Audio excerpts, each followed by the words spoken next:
اور میں کل پرسوں دیکھ رہا تھا ایک اور صوبہ بھی اب اسی انیشیٹو کو لے کر چل رہا ہے. اب آپ ٹیکنالوجی پر آ گئے ہیں, 15 پہ کال کریں گی, یہ پروسیس تو سمجھائیں یہ ہے کیا چیز؟ جی بات یہ ہے کہ ہم ریفارمز کی ہمیشہ بات کرتے ہیں کہ پولیس ریفارمز ہونے چاہیے, اور میں ہمیشہ اس چیز کا قائل ہوں کہ reforms from with in the department ہو سکتے ہیں اور ہوتے ہیں, اور اسی پہ ہمیں زیادہ اس کو دیکھنا چاہیے. ہمارے جو میجورٹی کمپلینٹس آج بھی پنجاب پولیس کے متعلقہ ہوتے ہیں وہ نان رجسٹریشن آف FIR. ٹھیک ہے. جو IG کمپلینٹ سیل ہے 8787, اس کی جب ہم انالیسس کرتے ہیں تو about 56% of the complaint still are for non registration. پچھلے 6 مہینے میں ہم اس کو کم کر کے اب ہم کوئی 24-25% پہ لے آئے ہیں کیونکہ ہم فری رجسٹریشن کر رہے ہیں. لیکن رجسٹریشن کا پہلا جو سٹیپ ہے وہ جیسے آپ نے ابھی کہا کہ لوگ آتے ہیں تھانے میں رپورٹ کرتے ہیں زیادہ تر, اور اگر وہ نہیں آتے ہیں تو کوئی رپورٹ کا طریقہ نہیں ہے. کچھ صوبوں نے اس کا یا کچھ IGs نے سابقہ ادوار میں یہ بھی نکالا کہ جی ہم FIR رجسٹر کریں ای میل پہ یا ہم ٹیلی فون کالز پہ, لیکن FIR سے پہلا جو سٹیپ ہے وہ رپورٹنگ ٹو دا پولیس ہے. اور 15 ہم بڑے عرصے سے چلا رہے ہیں, جب سے ٹیلی فون کا کانسیپٹ آیا ہے سو یہ 15 کا نمبر چل رہا ہے اور پولیس کا. اب ہم نے پنجاب میں کیا یہ ہے کہ ایک انٹیگریٹڈ سسٹم ہے. آپ پورے پنجاب میں کہیں سے بھی کال کرتے ہیں, آپ اٹک میں کال کر رہے ہیں, رحیم یار خان میں کر رہے ہیں, یہ جاتا ہے سیف سٹی اتھارٹی کے پاس اور وہاں پہ یہ سارے کے سارے ڈائیورٹ ہوتے ہیں ٹو دا ڈسٹرکٹ. سو ہم وہاں پہ ان کی لاگنگ بھی کر رہے ہوتے ہیں, ہم لکھ بھی رہے ہوتے ہیں, ہم آلریڈی سسٹم میں ڈال رہے ہوتے ہیں تمام کالز کو, ان کے ٹائمنگز کو, پولیس کے رسپانس کو. ہم اسی کے حوالے سے ابھی تک چیک کرتے تھے کہ کتنی دیر میں پولیس نے رسپونڈ کیا, اور وہ ہماری کارکردگی ضلع کی سمجھی جاتی تھی کہ جی آپ کم سے کم ٹائم میں رسپونڈ کریں اس کو. ٹھیک. اسی سے ہم نے یہ ایک سٹیپ وہ کیا کہ اب جتنی کالیں 15 پہ ہوتی ہیں وہ آٹومیٹیکلی CMS جو ہمارا کیس مینجمنٹ سسٹم ہے اس میں ڈل کے تو تھانے کے روزنامچے میں چلی جائیں گی. سو اگر آپ نے کال کیا ہے کہیں سے بھی پکار 15 پہ آپ نے کال کیا ہے, وہ سسٹم میں ویسے ہی لاگ ہوتا ہے تو اب روزنامچے میں ریفلیکٹ ہوگا. تو ہم اس کو آٹومیٹیکلی دیکھیں گے کہ اچھا بھائی اس تھانے کے روزنامچے میں یہ اتنی کالیں آئی تھیں اور اتنے پرچے ہوئے ہیں, کیا سب کے پرچے ہوئے ہیں؟ اگر نہیں ہوئے ہیں تو کیوں نہیں ہوئے ہیں, واٹ از دا ریزن. سو یہ ایک بہت بڑا ٹول ہمیں مل جاتا ہے. پہلے ہمیں جانا پڑتا تھا کہ جی آپ CMS سے نکالیں اور پھر آپ بیٹھ کے اس کے ساتھ کمپیئر کریں. ناؤ چونکہ دونوں کمپیوٹرائزڈ ہیں, FIRs بھی کمپیوٹرائزڈ ہیں, روزنامچے کی انٹری بھی کمپیوٹرائزڈ ہے, پکار 15 اس میں سسٹم میں چلا جائے گا تو بڑے ایزیلی آپ کے پاس کمپیریزن آ جائے گا کہ کتنوں کے پرچے ہو گئے ہیں اور کتنوں کے نہیں ہوئے ہیں. دین وہ DPOs SDPOs کے پاس اور ہمارے پاس, ہم یہاں سے اس کو واچ کر رہے ہوں گے. بہت بڑا ٹول ہوگا کہ ہم رجسٹریشن کو یقینی بنائیں. یہ جو میکنزم آپ نے بتایا ہے, رپورٹ درج ہو گئی اور اس کے بعد FIR اور اس کو پھر اب چیک بھی کیا جا سکتا ہے, یہ میکنزم کن کن لیولز کے اوپر مانیٹر ہوگا؟ جی یہ تمام لیولز پہ ہوگا. ابھی جیسے آپ نے بات کی ہے ٹیکنالوجی کی, سو اس وقت جہاں پہ ہم پنجاب پولیس کو لے آئے ہیں میرے آفس میں, if you switch on my TV تو یا ٹی وی آن ہوتا ہے یا میرا ڈیش بورڈ, اور وہ جو ڈیش بورڈ آن ہوتا ہے اس سے میں پورے پنجاب کو دیکھ رہا ہوتا ہوں. مجھے پتہ چلتا ہے کسی بھی تھانے کا, یہاں سے میں تھانہ صادق آباد کو بھی دیکھ سکتا ہوں اور اٹک خورد کو بھی دیکھ سکتا ہوں. سو میں اس کو یہاں سے ہم دیکھ رہے ہوتے ہیں. یہ ڈیش بورڈ ہم نے SDPO DSP ASP سے ابو ہر ایک کو دے دیا ہے. سو ہر ایک کے پاس پاسورڈ ہے, ہر ایک کے پاس ڈیش بورڈ ہے, ہر ایک اس کو چیک کر سکتا ہے, اس کی انالیسس کر سکتا ہے, اس میں سے چیزوں کو نکال سکتا ہے. یہ سپرویژن کا سب سے بہترین طریقہ ہے اور اسی پہ ہم. اگر کوئی رپورٹ FIR میں کنورٹ نہیں ہوئی وہ بھی آپ اس کو مانیٹر کریں گے کہ کیوں نہیں ہوئی؟ ہم یہ بھی مانیٹر کریں گے. اچھا اس میں بھی کچھ لوگوں کو اعتراض بھی تھا اور ہوتا ہے اور صحیح بھی ہے کہ بے گناہوں کے خلاف پرچے ہوتے ہیں. سو اس میں یہ جو ہم پہلے فری رجسٹریشن کی بات کرتے تھے کہ جی ہر ایک چیز پہ FIR کٹ جائے, یہ اس کو ایک طریقے سے پریمپٹ کرتا ہے کہ روزنامچے میں انٹری ہو گئی. اس کے بعد ہمارے اپنے سسٹمز ہیں جو دیکھتے ہیں کہ اچھا بھائی اگر کسی نے پرچہ کرایا ہے تو یہ پرچہ سچا ہو سکتا ہے یا جھوٹا ہو سکتا ہے. مثلا کرمنل انٹیمیڈیشن کا پرچہ ہے, یہ ہوائی فائرنگ کا پرچہ ہے, 324 کا پرچہ ہے جو قتل کی کوشش اور اس کے لیے. سو یہ ساری چیزیں ہم ری چیک کریں گے جہاں پہ لوگوں کو نامینیٹ کیا جاتا ہے. جہاں نامینیشن نہیں ہے وہ آٹومیٹکلی اس پہ ہو جانا چاہیے. سو یہ بہت بڑا ایک سپرویژن کا اسٹیپ ہے, اور میرے خیال میں this would revolutionise Punjab police. یہ مطلب اس سے بہتر سپرویژن کا کوئی طریقہ نہیں ہے. جو گراف ہے جس کو آپ لوگ مانیٹر کرتے ہیں, آپ کے ڈی پی اوز, آپ اس پہ چیک بھی کرتے ہیں, آر پی او کانفرنسز میں, ڈی پی او میں, گراف تو کرائم کا ایک دم شوٹ اپ کر جائے گا بہت زیادہ اگر یہ آپ اس کو اس طرح اوپنلی رجسٹرڈ ہوگی ساری چیزیں. اچھا, میں آپ کو ایک بڑی انٹرسٹنگ بات بتاؤں. یہ پچھلے 2 سال سے فری رجسٹریشن کا میں سب سے بڑا دائی ہوں as additional I G operations بھی. ابھی بھی ہر میٹنگ میں یہی کہتا ہوں کہ آپ پرچے دیں. میں رسپانسبلٹی لیتا ہوں. میں آپ سے نہیں پوچھوں گا کہ پرچے کتنے ہو گئے ہیں, ٹھیک ہے, ہم آپ سے پروگریس کا پوچھیں گے کہ پروگریس کیا ہوئی, وہ بھی after a certain period of time, آپ کو ٹائم دے کے, آپ کا سارا کچھ دے کے, آپ کی محنت اور وہ دے کے. لیکن آپ پرچے رجسٹر کریں, بیکاز ہم جب پرچہ نہیں دیتے ہیں تو ہم ہیلپ کر رہے تھے کرمنل کو. سو پرچے جتنے بھی شوٹ اپ کر جائیں ہمیں اسے کوئی فرق نہیں پڑتا. آپ کا رجسٹرڈ کرائم, بیکاز کرائم تو آلریڈی ہے, رجسٹر نہیں ہو رہا. سو اس کے لیے provincial government is on board. Chief minister Punjab سے میری اس پہ کئی دفعہ ڈسکشنز ہو چکی ہیں. He is with me on it. The prime minister is with us on this. مجھے اسے کوئی فرق نہیں پڑتا کہ جی رجسٹرڈ کرائم, رپورٹڈ کرائم اگر بڑھتا ہے اسی پہ ہماری پرفارمنس بھی بہتر ہوگی. ہم دیکھ سکیں گے, ہم ان کرمنلس کو پکڑ سکیں گے, ہم ان کو اسٹریٹ سے ہٹا سکیں گے. So that is very important کہ جی آپ تمام کے تمام جو کرائم ہو رہا ہے آپ کے رڈار پہ. اور ایک اور چیز بڑی امپورٹنٹ ہے, میں ڈیلی صبح اٹھ کے میں اب اپنے افسروں کے ساتھ کمپیریٹیو کرائم نہیں کرتا. میں ان سے نہیں پوچھتا کہ پچھلے سال کتنے پرچے ہوئے تھے, اس سال کیوں, کیونکہ یہ برکنگ کو اور میٹیگیشن کو یہ وہ کرتا ہے. لیکن میں اپنے مقصد کے لیے صبح اٹھ کے پہلا کام یہی کرتا ہوں کہ میں دیکھتا ہوں کہ پچھلے سال اسی پیریڈ میں, سپوز جنوری, فیبرری, مارچ میں کتنے وہ ہوئے تھے. ہم ہر پرچہ دے رہے ہیں, چیلنج کر کے اس وقت دے رہے ہیں, یہ ڈکارٹیز, رابریز کے اسپیشلی. اور آپ یقین جانیے اس وقت کوئی 24 پرچے ہمارے رابریز کے, ڈکارٹیز کے کم ہیں, کوئی 726 آج کی تاریخ میں ہمارے رابریز کے کم ہیں, ڈکارٹی رابری کے کوئی 15 پچھلے سال کی اس مدت سے کم ہے. سو آپ جتنے پرچے دیں گے یہ سب سے بہترین پریونشن کا طریقہ. اب تھوڑی سی تھانے کی بات. محرر صاحب اور ایس ایچ او صاحب یہ تو بڑے ڈسٹرب ہو جائیں گے اس سے, تو کام تو آپ نے ان سے کرانا ہے. وہ جب وہ جس طرح لوگ جاتے ہیں, عوام جاتی ہے, وہ بلا کے کبھی کھڑا کر دیتے ہیں, کبھی بٹھا لیتے ہیں, پوچھتے ہیں, نہیں پوچھتے, اس پورے پروسیس سے تو ان کی جو وہ ایک جورسڈکشن اور وہ جو ایک ایریا ہوتا ہے پاور, وہ تو کافی ڈسٹرب نہیں ہو جائے گا. بات یہ ہے کہ میرے جو سینئرز مجھ سے پہلے آنے والے تھے انہوں نے ایک بڑی اچھی ایفرٹ کی فرنٹ ڈیسک بنا کے, اور ان کا خیال تھا کہ فرنٹ ڈیسک بنا کے اور اس پہ سویلین سٹاف رکھ کے تو ہم محرر کی اجارہ داری ختم کر دیں گے. وہ بدقسمتی سے ہوئی نہیں. وہ محرر فرنٹ ڈیسک کا بھی ایک طرح سے ان اناؤنسڈ قسم کا انچارج بن گیا. اس سے وہ کمپلیٹلی ختم ہو جائے گا. وہ جو کہتا تھا کہ جی آپ ایس ایچ او کا انتظار کریں تب رپٹ لکھی جائے گی, وہ ختم ہو گیا آٹومیٹکلی اس کے ساتھ. اور وہ کہ میں رپٹ لکھتا ہوں یا نہیں لکھتا یہ مرضی بھی اس کی ختم ہو گئی. آپ نے 15 پہ کال کر لی تو یہ ختم ہو گیا. اس کے ساتھ ایک زیادہ انٹرسٹنگ چیز جو میں نے ان کے ساتھ کی ہے اور جس سے ان کی اجارہ داری ایس ایچ او کی بھی ختم ہو جاتی ہے, وہ یہ ختم کر دی ہے کہ آپ سپوز 15 پہ کال کرتے ہیں, وہ تو ایک ٹیلی فون کال ہے, ٹھیک ہے, لیکن اگر آپ ایک اپلیکیشن دینا چاہتے ہیں اور آپ تھانے میں جاتے ہیں اور آپ سے اپلیکیشن نہیں لیتے, فرنٹ ڈیسک بھی نہیں لیتا, محرر کا تو اب کوئی کام نہیں, لیکن فرنٹ ڈیسک والے نہیں لے رہے, آپ کسی بھی خدمت مرکز پہ چلے جائیں, آپ وہ اپلیکیشن دے دیں تو یہ ایسے ہی ہوگا جیسے آپ نے تھانے میں جا کے اپلیکیشن دی ہے. اس سے بھی ایک قدم آگے, اگر آپ اٹک میں اپلیکیشن, آپ اٹک میں کوئی کرائم ہوا ہے اور اٹک میں اپلیکیشن کسی وجہ سے نہیں دے سکتے, میں آپ کی مجبوری آپ پنڈی میں ہے, آپ لاہور آ گئے, ٹھیک ہے, یا خواتین کے ساتھ تشدد ہے, ڈومیسٹک وائلنس کا کیس ہے, خاتون کو گھر سے نکال دیا ہے, وہ میکے آ گئی ہے, اب وہ واپس جائے وہاں پہ اپلیکیشن دینے, نہیں.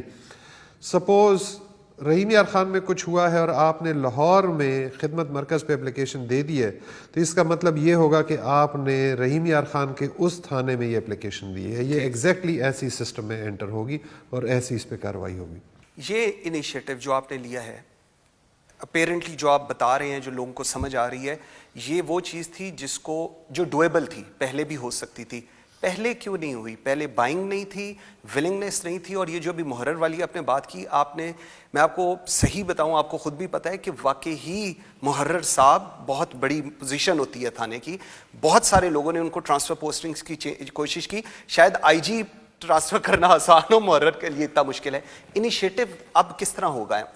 دیکھیں بات یہ ہے کہ جو ہم میں ایک انہیرنٹ خوف ہے, جو مختلف حکومتیں, اب میری 32 سال نوکری ہو گئی ہے, جو ایک کانسیپٹ ہے کہ جی آپ جب بھی آپ کی پوسٹنگ ہماری ایز اے ایس پی, پھر S P, S S P, D I G ہوتی تھی, تو یہ کہ جی کرائم کو کنٹرول کرنا ہے اور کرائم لیس سوسائٹی اور جرم نہیں ہونا چاہیے. ٹھیک ہے, اچھا اب جرم نہیں ہونا چاہیے وہ میرے ہاتھ میں نہیں ہے. جیسے ڈاکٹر کے ہاتھ میں یہ نہیں ہے کہ لوگ بیمار نہ ہوں, میرے ہاتھ میں بھی یہ نہیں ہے کہ جی جرائم نہ ہو. کرائم لیس سوسائٹیز ہیں ہی نہیں.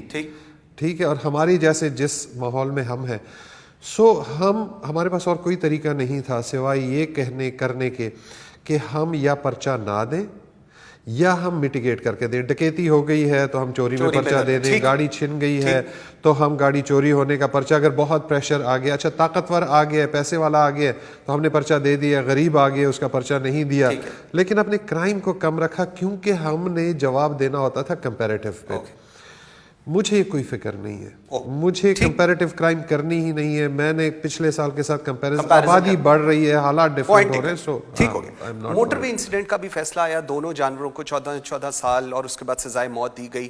ٹائم لائن بڑی امپورٹنٹ ہے. پولیس اور پروسیکیوشن نے ٹو بی ویری آنیسٹ بہت بیسٹ طریقے سے اپنی professionally they have worked on it اور اس کا رزلٹ آیا. Are you satisfied with it? I am very satisfied. اللہ کے فضل سے جس طریقے سے ہم نے اس پہ کام کیا, اور سچی بات ہے میں تو I was the first one as a police officer جو وکٹم سے ملا, اور میری فیلنگس ابھی بھی جب میں بات کرتا ہوں تو وہ ایک بالکل ڈفرینٹ ہو جاتی ہیں. لیکن اس وقت میں نے ان کو کہا تھا, میں نے کہا تھا کہ انشاءاللہ ہم بندے پکڑیں گے, آپ کے سامنے لائیں گے, ہم بندوں کو پروسیکیوٹ کریں گے, ہم ان کو سزا دلوائیں گے.